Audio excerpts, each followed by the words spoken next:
Hey everyone, Rich here from Nebula Custom Gaming. I'm going to be showing you a process that we use today.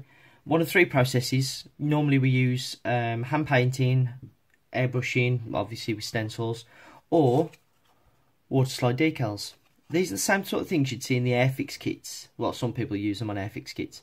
Obviously things like Spitfires, you see the circles on there. That way they can embed the actual image onto like the model. So this is something that we do if we want to do a digital image. If we tried to use a plotter to cut out these for the stencil, you would lose a lot of these little details because the plotter just can't cut that small. So this way you get the full image. It's not something we can always do. It depends. It really depends on the image because of the way that they work. There are two types. There's one that's white backed or clear. This is clear, even though it looks white. That's because it's on a white backing paper. There's one that is actually white, so when you cut it out, you will have a white background. The problem with that is, it works if you're doing a large image, because obviously you're going to have a white rim. This is going to come off clear, so when it slides onto the paint, all you will see is the black. You will see the clear, obviously, but then that's when the solutions come in. Microset, Microsol. Microset is something we put on first. We put onto the paint, and then we put over the image when the image is slid on. That helps it set into place. Give it a couple of minutes, and then we use Microsol. This essentially dissolves the decal, softens it so much that it would tear really easily. It's like wet tissue paper. This will then kind of burn it, I suppose. Burn it into the paint, and then it's on there for good. That way, it's obviously it's into the paint. Then when we lacquer, it's all in there secure. Now, when you do this, you will get an ever so slight edge around there, around there. This is where our lacquers come into it, because we use automotive lacquer, which is quite thick. When we spray over, you will see a ridge. Then we have to spend time wet sanding little pieces of sandpaper just around the edge, getting it so the ridge is level with the lacquer without going down to the paint.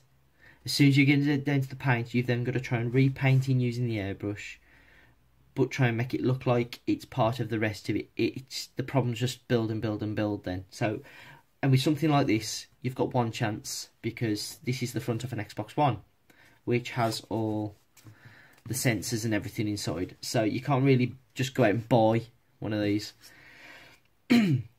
Excuse me. So this is where we're going to show you how to put it. It's going to go where the light on button is, so when you turn the console on, you'll be able to touch there and it'll turn on. So first of all, we need the microset. As you see, because we rush about a lot, I've labelled them. So 1 and 2, so you know which stages they are. Because you do not want to put that one on first. That you just, no. So, first of all, we get the microset. Use a small brush. You don't need a lot, really. It's just so you can wet the surface. To be honest, you want as little as possible anyway, because the less air bubbles underneath, the better. You just want to cover the area that you're working in. If you hear anything in the background, it's because I'm working from home today, so the kids are probably running riot somewhere, running the missus ragged. So there we go, that's all done. Now the bowl of water is lukewarm. That's how we want it, lukewarm. We don't want it hot, we don't want it cold, because that way this will ease off. You only want it in for about 5 seconds, 10 seconds. I do it by eye, I don't sit there counting, because you just want to see when it starts lifting away from the paper.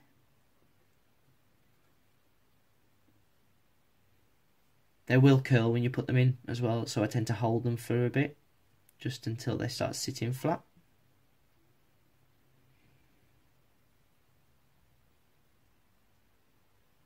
There we go.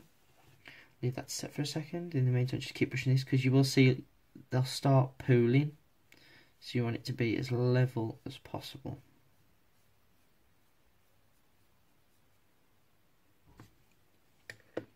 Let's just check that. No, a bit more.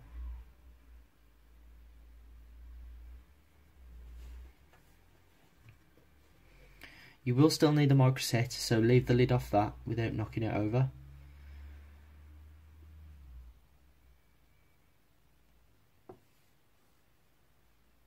As you can see, if you can see that, you see it's sliding away from the backing paper. That means it's ready. So what you want to do is find where you're going to be putting it.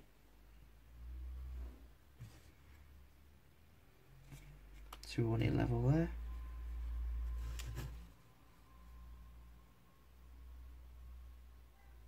Now this is the awkward bit, because you've got to try and do it without tearing the paper, but also without letting it crease and fold over.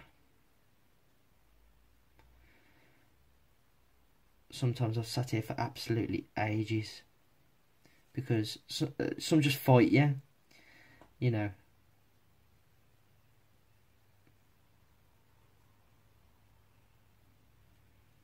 You just want to take your time, ever so slowly. There we go. Now, do not brush this over with a dry brush. If you do, you will pull it, you will tear it. So you just want a bit of microset. Not a lot, just a little bit. Just to push out all those creases.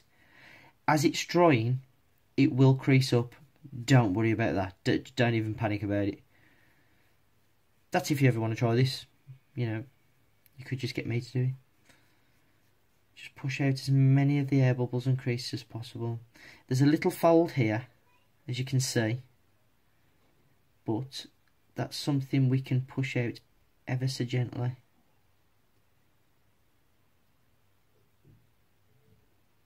This is where the patience comes in. Because I mean, sometimes you will just sit here watching this do this.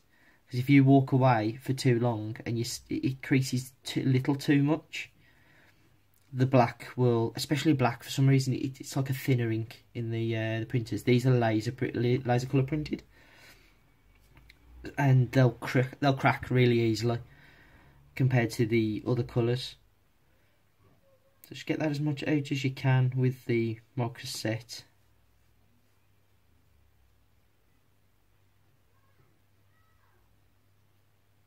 You have to be very careful because you can see how it's starting to fold on itself. It's like it's contracting. So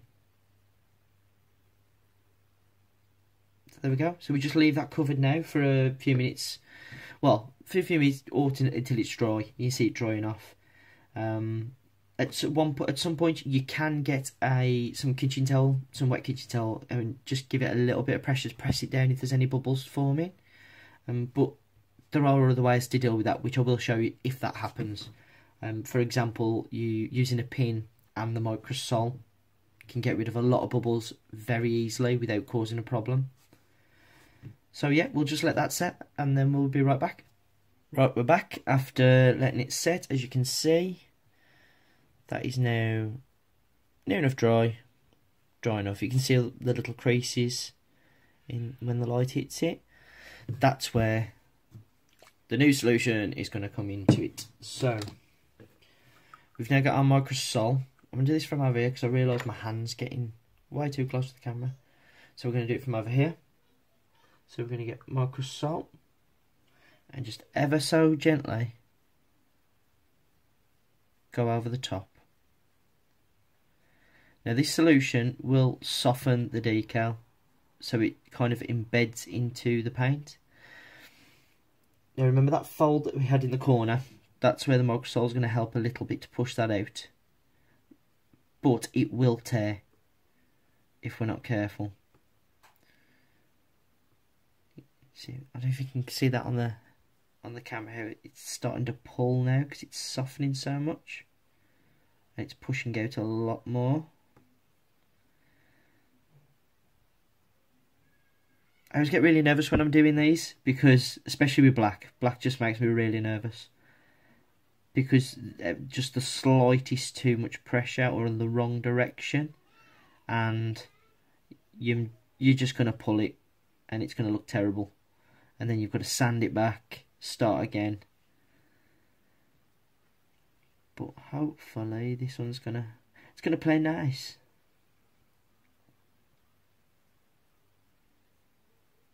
That fold's really bothering me. Right, so Waterslide on. Leave that to set now. We may put another layer on. We're gonna let it dry first, see how it's setting. If it sets nice, we'll leave it alone. Just don't bother, because you can just overdo it and it just ends up dissolving away then. So we're just going to leave it like that for now. It's starting to pull just a little bit. This is where you have to keep an eye on this one. There, it's starting to tear just there. You have to keep an eye on this one because it is pulling, it is leaning, because of the way I've got the camera. So, cool. Right, we'll be back in a moment so I can show you when it's finished. See you in a sec. Welcome back, everyone. So we've had the decal set in there. You've probably seen my shadow. The lighting isn't the best. We've had the decal set now. And if you can see that, you can get at the light, that is now permanently on there. You can just see the stains are fine. That's just where your solution's been, but obviously that'll be washed away. But you can see now where the decal is. But if you looked at it straight on, you could barely tell. Once the lacquer's on, you won't even be able to tell at all. I wish I had an example to show you, but I don't. But I'm extremely happy with that. We've got a couple of cracks. If I can just get into the... You see we've got a crack there and a slight cracks there. Not too bothered about that because the whole design is going to be kind of like a wreck design anyway. As you can see, we've done some like score marks there which are going to be detailed in after. So I'm hoping this is like a post office red. It's really bright red, but for some reason on the screen it's coming up as like an orange. Might be different when it uploads to YouTube and stuff, but we'll see. But I'm extremely happy with that. So yeah, that is one of the ways that we do the decals. Obviously the other ways are hand painting, airbrushing, like I said before. The hand painting takes a lot longer, and which means it obviously costs more because it's it's our time doing it. This is something we can do that keeps the detail in, and it's cheap and quick to do. Once you know how to do it, if you're a new starter at it, I mean, when I first started trying these about a year ago, I wrecked so many decals because you've just got to know how fine to touch it, how much not to touch it. You've really got to practice at it. But yeah, it's once you've got it, So that's something we can do, which is like a cheaper option. The hand painting stuff, yeah, it's like. It's art, basically, which is why it takes us so long. So we try and do this when we can to keep costs down for customers. But it's sometimes you just can't do it. So yeah, I hope you like the video. Like and subscribe if you're new to the channel. Hopefully I'm going to get used to being on camera. This is something very new to me, but it's something we're going to be doing regularly now, I hope. And you're going to be seeing quite a few cool things, like the controllers, maybe a bit of gameplay. I'm hoping we're going to get some gameplay and stuff, using our pads and things like this. You can actually say that the pads are usable. So yeah, cool. Thanks for joining us, and I'll catch you later.